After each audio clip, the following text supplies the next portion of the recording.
እንኳን አብሮ ደስ አለን። እንኳን አብሮ ደስ አለን። እንግዲህ አንተ በምርጥ ወንድ ተዋናይ ያሸንፋል፣ እንደዚሁም አንቺና ምን ተሰማችሁ?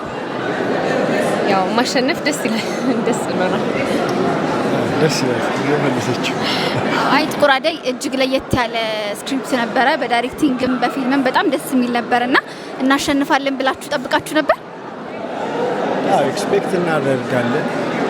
ምክንያቱም ብዙ ነው የተለፋበት።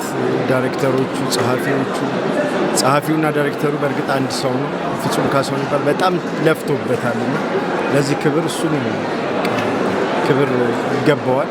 ክብር ተገብቶት ለእኛም ደግሞ ክብር ሰጥቶናል።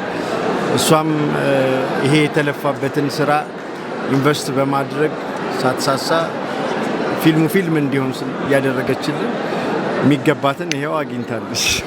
የመጀመሪያ ፊልምሽ ነው ፕሮዲዩስ ታደርጊ? እና ቀጣይ በምን ስራዎችን ጠብቅሽ? ያው እመጣለሁ እንግዲህ። አንተንስ ቀጣይ በምን ስራ እንጠብቅ? በተሻለ ደግሞ ከዚህ የተሻለ ነገር ለመስራት እንሞክራለን። በመጨረሻ የምታስተላልፉት መልእክት ካለ እድል ስጣችሁ። ሁላችሁንም እናንተንም እናመሰግናለን። ጉማ አዘጋጆቹንም ሁሉንም እናመሰግናለን። እግዚአብሔር ይመስገን። እንግዲህ ሁላችሁንም እናመሰግናለን። ቴንክ ዩ። እኛም ስላገኘ